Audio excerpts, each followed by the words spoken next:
Hello बच्चों, स्वागत है आपका K3edu चैनल पर।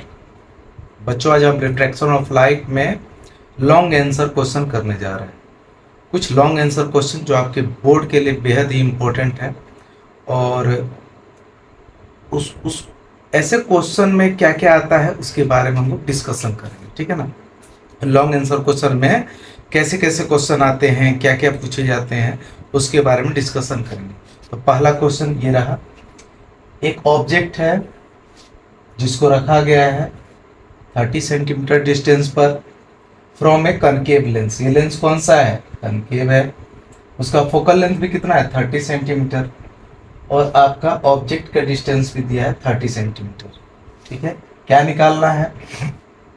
लेंस फॉर्मूला की मदद से आपको इमेज डिस्टेंस निकालना है। साथ साथ बताना है कि जो इमेज फॉर्मेशन हो रहा है उसका 4 कैरेक्टरिस्टिक्स कौन कौन से होंगे।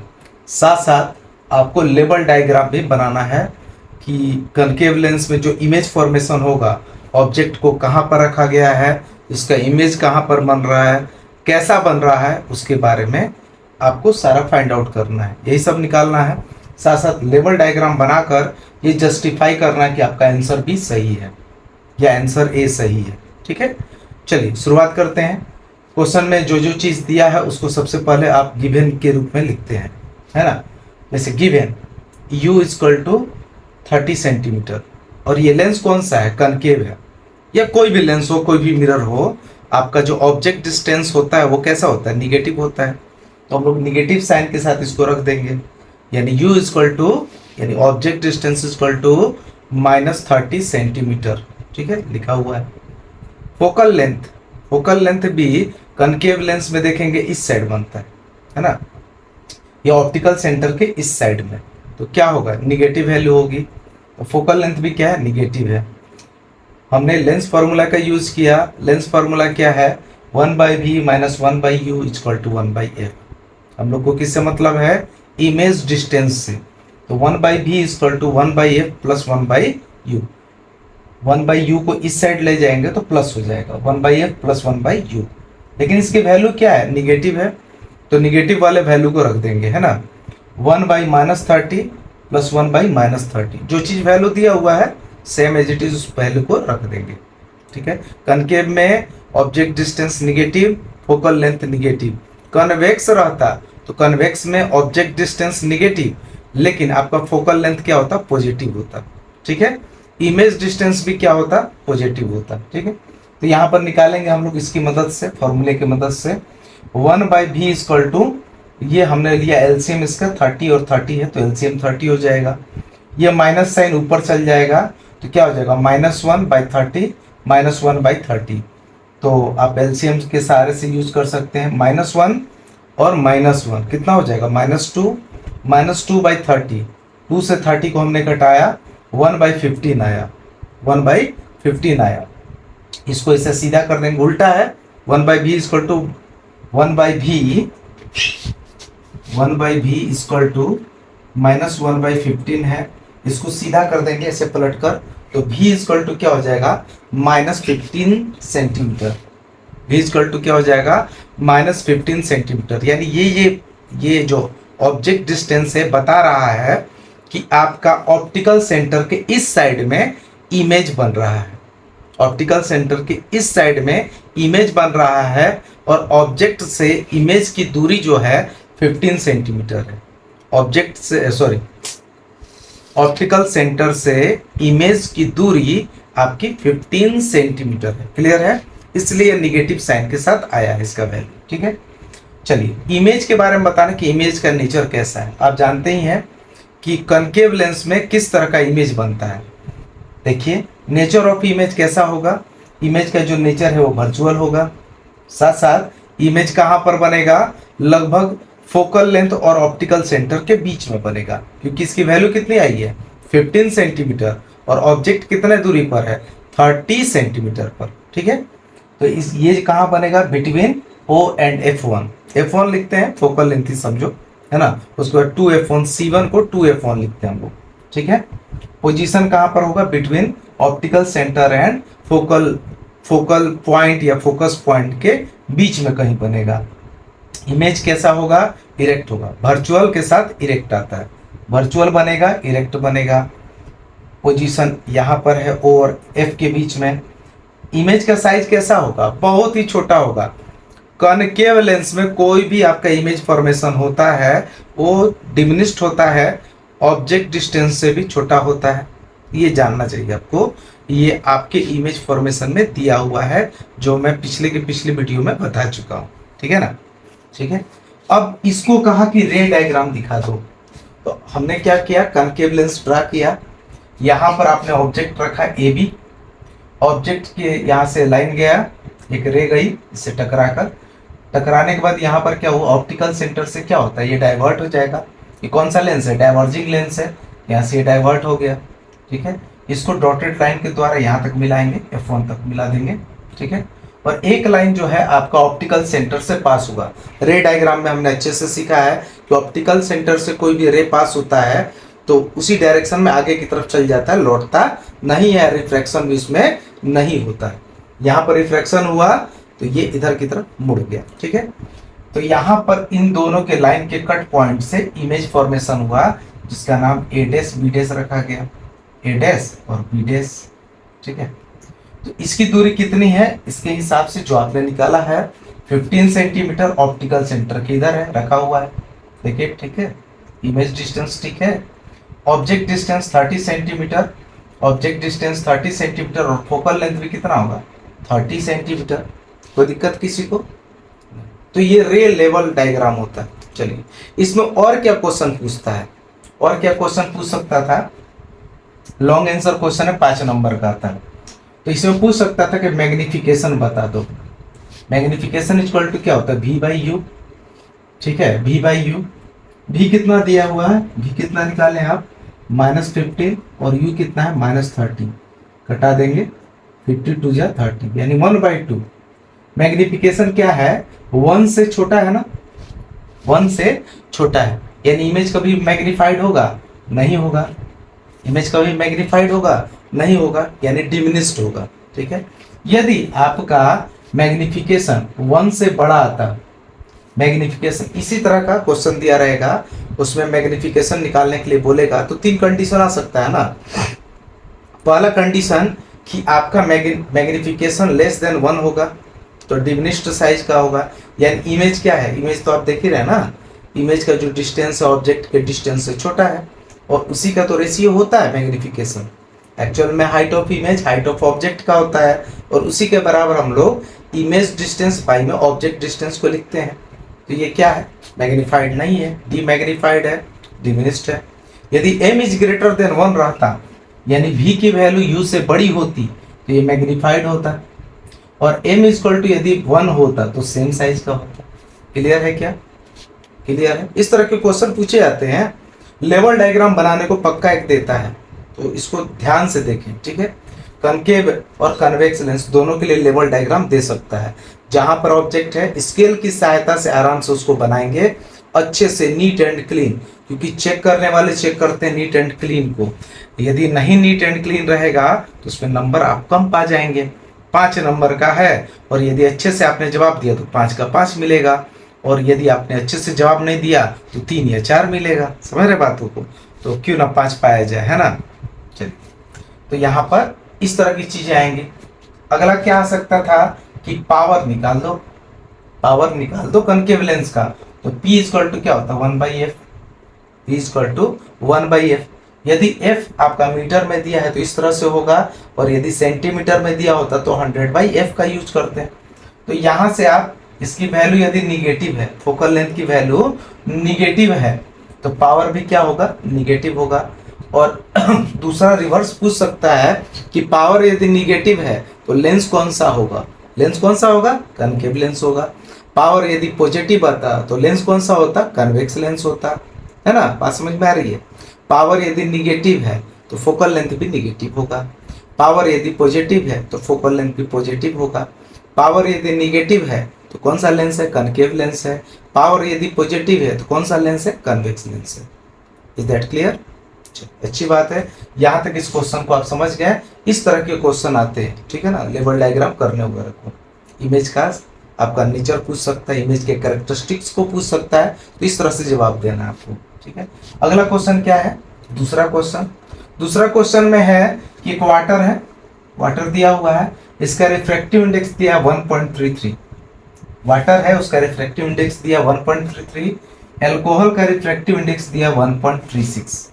कौन बड़ा है, ये बड़ा है ना कि ये बड़ा है, ये बड़ा है। कौन, एल्कोहल का रिफ्रैक्टिव इंडेक्स। पूछ रहा है which of the two media is optically denser. इसमें से ये आप बता दो कि कौन सा मीडियम या कौन सा मीडिया आपका ऑप्टिकली डेंसर है, उसके बारे में बता दो, रीजन स्पेसिफिक दो, और साथ साथ ये भी बता दो कि इसका रे डायग्राम कैसा होगा। रे डायग्राम कैसे जाएगा, क्या होगा, बेंड होगा किस तरह से, टुवर्ड्स द नॉर्मल या अवे फ्रॉम द नॉर्मल, ठीक है। दूसरा क्वेश्चन इसी में पूछ रहा है कि एब्सोल्यूट रिफ्रैक्टिव इंडेक्स डायमंड का दिया है 2.42 और absolute refractive index of glass दिया है 1.50।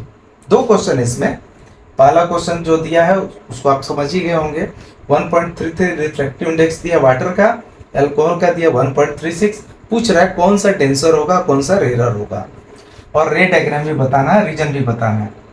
दूसरा क्वेश्चन है कि रिफ्रैक्टिव इंडेक्स डायमंड का 2.42 है, अब्सोल्यूट है, ठीक है, और दूसरा अब्सोल्यूट रिफ्रैक्टिव इंडेक्स है ग्लास का 1.50। बताना है आपको कि refractive index diamond with respect to glass कितना होगा, diamond with respect to glass इसकी वैल्यू कितनी होगी, ये बताना है। सिंपल सा क्वेश्चन है। चलिए, इसमें क्या है कि आप यहां से देख सकते हैं अल्कोहल का रिफ्रैक्टिव इंडेक्स ज्यादा है, यदि जिसका रिफ्रैक्टिव इंडेक्स ज्यादा होता है उसकी ऑप्टिकल डेंसिटी भी ज्यादा होती है। Refractive index is directly proportional to क्या, ऑप्टिकल डेंसिटी। ऑप्टिकल डेंसिटी के क्या होता है, डायरेक्टली प्रोपोर्शनल होता है। ऑप्टिकल डेंसिटी ज्यादा, रिफ्रैक्टिव इंडेक्स ज्यादा। तो यहां से हम समझ जाएंगे कि आपका रिफ्रैक्टिव इंडेक्स यदि अल्कोहल का ज्यादा है तो उसका रिफ्रैक्टिव इंडेक्स ज्यादा है तो उसकी ऑप्टिकल डेंसिटी ज्यादा होगी, और ऑप्टिकल डेंसिटी ज्यादा होगी तो वो डेंसर होगा। कौन, अल्कोहल। हमने लिखा है alcohol is optically denser than water. कैसे, this is because greater refractive index is more denser than liquid और मटेरियल। यहाँ से क्या कंक्लूजन निकल रहा है कि ऑप्टिकली डेंसर है यदि अल्कोहल वाटर से, तो उसका रिफ्रैक्टिव इंडेक्स ज्यादा है, इसलिए वो ज्यादा है। रिफ्रैक्टिव इंडेक्स ज्यादा है तब तो वो डेंसर मीडियम में है, नहीं तो रेयर मीडियम में रहता है ना। चलिए, इसके बारे में और चीजें देख लेते हैं। रे डायग्राम बनाने को बोला है और भी कंक्लूजन लिखने को बोला है ना।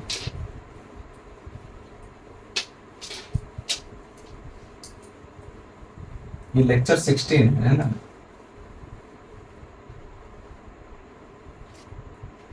डेंसर देन लिक्विड और मटेरियल कहने का मतलब है कि refractive index is directly proportional to optical density.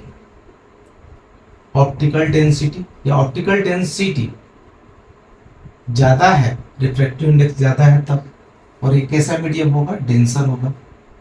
तो अल्कोहल हो गया डेंसर, देन आपका लिक्विड और एनी मटेरियल। डायग्राम इसका कैसे बनेगा, डायग्राम देखिएगा, ये आपका लाइट रे ऐसे आएगा है ना, ये नॉर्मल है, लाइट रे ऐसे आएगा। तो कहां से कहां जा रहा है भाई, तो ये वाटर से अल्कोहल में जा रहा है, वाटर से अल्कोहल में जा रहा है, और ये क्या हो गया, ये रेयर हो गया, और ये क्या हो गया, इसके लिए डेंसर हो गया, क्योंकि इसका रिफ्रैक्टिव इंडेक्स ज्यादा है 1.36 और इसका 1.33। क्लियर। तो ये डेंसर है, रेयर है, तो क्या होगा, टुवर्ड्स द नॉर्मल। कैसे जाएगा, towards the normal. Rare to denser जाता है तो ये नॉर्मल की तरफ घूम जाएगा, ठीक है। The ray of light bend towards the normal. इस तरह से जवाब देंगे हम लोग, है ना। ऐसे जवाब नहीं देंगे तो दिक्कत हो जाएगा, नंबर नहीं मिलेंगे, 5 नंबर, है ना। अगला क्वेश्चन क्या है, एब्सोल्यूट रिफ्रैक्टिव इंडेक्स। तो हम लोग लिख देते हैं कैसे। एब्सोल्यूट रिफ्रैक्टिव इंडेक्स क्या होता है कि आप एयर से और किसी मीडियम में जा रहे हैं, जैसे ANB, वो रिफ्रैक्टिव एब्सोल्यूट रिफ्रैक्टिव इंडेक्स को इस तरह से शो किया जाता है, ए एन डी, एंड मत समझ लेना, एन ए और डी ऐसे लिखेंगे, है ना। डायमंड के लिए कितना है 2.42, और आपका refractive index, absolute refractive index of glass, absolute refractive index of glass कितना है 1.50, 1.50। कोई दिक्कत? ठीक है। हम लोग को क्या निकालना है, glass with respect to diamond, तो हम लोग ऐसे लिख सकते हैं G N D equal to 1, है ना। कुछ नहीं करना है, जी इतना बड़ा नहीं, एन जी डी लिखना है ना। तो हम लोग क्या करेंगे, ए एन डी बाई में ए एन जी ऐसे लिखेंगे, थोड़ा सा ऊपर लिखेंगे ऐसे, ठीक है। इसकी वैल्यू कर रख देंगे 2.42 अपन में 1.50, इसकी वैल्यू कितनी आएगी 1.61। तो आपने देखा यहाँ पर कि refractive index glass with respect to diamond, refractive index of diamond with respect to glass, यदि उल्टा पूछता तो उल्टा करते, glass with respect to diamond करते हैं तो 1.50 अपन में 2.42 हो जाता। यहाँ पर क्या होगा 2.42 अपन में 1.50, इसकी वैल्यू कितनी आएगी 1.61, यानी आपका refractive index diamond with respect to glass कितना होगा 1.61।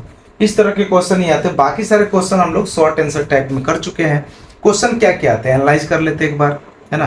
क्या क्या क्वेश्चन आ सकते हैं, सबसे पहला लेंस फार्मूला आपको याद होना चाहिए, 1/v minus 1/u equal to 1/f। एक फार्मूला है f equal to r/2, magnification का है v/u इक्वल टू hi/h0, ये याद रखेंगे। मैग्निफिकेशन होगा तो ग्रेटर देन, लेस देन और इक्वल टू 1, इस तरह का कंडीशन याद रखेंगे कोई भी लेंस के लिए, दोनों लेंस के लिए। पावर इक्वल टू 1/f, ये याद रखेंगे। ये सभी मोटा मोटी फार्मूला होते हैं। और उसके बाद साइन कन्वेंशन बेहद इंपॉर्टेंट रोल रखता है, बहुत महत्वपूर्ण रोल रखता है, जिसके कारण आप ये बता पाएंगे कि इमेज कहाँ पर बनेगा। या उल्टा क्वेश्चन दे देता है कि एफ दिया है निगेटिव में तो पावर इसका क्या होगा, पावर इसका ये होगा, तो इसका ऑब्जेक्ट डिस्टेंस ये दिया है, इमेज डिस्टेंस क्या होगा, इमेज डिस्टेंस किस तरह का होगा, ऑब्जेक्ट रखा हुआ है तो साइन कौन सा होगा, पॉजिटिव होगा निगेटिव होगा। यदि बहुत सारे इंस्ट्रूमेंट एक साथ कनेक्टेड हैं तो कनकेव है कोई कन्वेक्स है, कैसे पहचान करेंगे, तो फोकल लेंथ दिया होगा उससे पहचान करेंगे, निगेटिव या पॉजिटिव दिया होगा, या पावर दिया होगा निगेटिव पॉजिटिव, नहीं दिया होगा लेंस लिखा होगा, उसके कारण हम लोग पॉजिटिव और निगेटिव से उसकी वैल्यू को निकाल लेंगे। जैसे दिया रहेगा निगेटिव वैल्यू आ रहा तो निगेटिव, पॉजिटिव आ रहा तो पॉजिटिव ऐड कर देंगे। पावर इक्वल टू 1/f तब लेते हैं जब f मीटर में होता है, और f यदि सेंटीमीटर में है तो 100/f लेते हैं, ठीक है। और पावर का जो यूनिट होता है वो डायोप्टर होता है, प्लस या माइनस, माइनस रहेगा तो कॉनकेव लेंस है, प्लस रहेगा तो कॉन्वेक्स लेंस है। इस तरह की चीज़ें होती हैं। ऑब्जेक्ट डिस्टेंस किसी भी हालत में लेंस या मिरर में वो निगेटिव होता है। यदि कन्वेक्स लेंस की बात करें तो इमेज डिस्टेंस पॉजिटिव होता है, और आपका फोकल लेंथ भी पॉजिटिव होता है। Height of image, height of object की बात करेंगे तो height of object always positive होता है। हाइट ऑफ इमेज निगेटिव होता है जब आपका ऑब्जेक्ट जो है ऑप्टिकल सेंटर और फोकस पॉइंट तक रखा हुआ है। फोकस पॉइंट या ऑप्टिकल सेंटर के यदि बीच में रख देगा तो इमेज का डिस्टेंस कैसा हो जाएगा, निगेटिव हो जाएगा। कॉनकेव लेंस की बात करेंगे तो किसी भी केस में इमेज डिस्टेंस निगेटिव होगा, ऑब्जेक्ट डिस्टेंस निगेटिव होगा, height of image positive, height of image और हाइट ऑफ ऑब्जेक्ट दोनों के दोनों पॉजिटिव होगा, ठीक है। इस तरह के क्राइटेरिया हो गए, यही सब क्वेश्चंस आते हैं मिला जुला के। ड्रा द लेवल डायग्राम आता है, लेवल डायग्राम को बना देंगे। इसके बाद अगला जो चैप्टर होता है, अगला जो चैप्टर है human eye and colourful world, उससे रिलेटेड बहुत सारे आप फिनोमिनन्स को पढ़ेंगे और उनसे कोरिलेट करके रिफ्रैक्शन से या रिफ्लेक्शन से क्वेश्चन पूछे जाते हैं, ठीक है ना। तो वो भी एक इम्पॉर्टेंट चैप्टर है। ये दोनों chapter light reflection and refraction, human eye and colourful world मिलाकर बहुत सारे क्वेश्चंस को एज्यूम किया जाता है, बहुत सारे क्वेश्चंस फिजिक्स के अंदर आते हैं। हमारा पूरा जो पूरा जो क्वेश्चन तैयार होता है वो फिजिक्स, केमिस्ट्री और बायो से होता है। बायो का इंपॉर्टेंस ज़्यादा होता है, केमिस्ट्री का उसके बाद होता है, उसके बाद फिजिक्स का होता है, ठीक है ना। तो ये कुल मिला जुला के ऊपर नीचे करके बैलेंस करके देते हैं, ठीक है ना, है ना। तो बायोलॉजी का ज़्यादा क्वेश्चन होगा, 35 है मान लो, तो डिवाइड कर देंगे फिजिक्स और केमिस्ट्री को लोग। तो फिजिक्स और केमिस्ट्री में इंपॉर्टेंट जो क्वेश्चन है इससे आते हैं, इलेक्ट्रिसिटी से आते हैं न्यूमेरिकल क्वेश्चन, और इससे थ्योरेटिकल क्वेश्चन भी आते हैं लाइट से, लाइट और ह्यूमन आई कलरफुल वर्ल्ड से। इलेक्ट्रिसिटी से न्यूमेरिकल क्वेश्चन बहुत सारे आते हैं, उस चैप्टर को भी ध्यान से देखें जो पीछे वीडियो में दिए गए हैं, है ना, तो उसको भी जरूर ध्यान से देखेंगे। उससे क्वेश्चन न्यूमेरिकल के आते हैं, अच्छे क्वेश्चन आते हैं, ठीक है। और इसके बाद जो अगला चैप्टर बनेगा वो magnetic effect of electric current, उससे बहुत कम क्वेश्चन आते हैं, वो ज़्यादा इंपॉर्टेंस नहीं रखता, लेकिन उस चैप्टर को भी पढ़ना जरूरी है। सीबीएसई कब कौन सा क्वेश्चन देगा ये पता नहीं। तब तक के लिए, मतलब जो अगला वीडियो आए तब तक के लिए धन्यवाद। अगला video human eye and colourful world होगा। Thank you.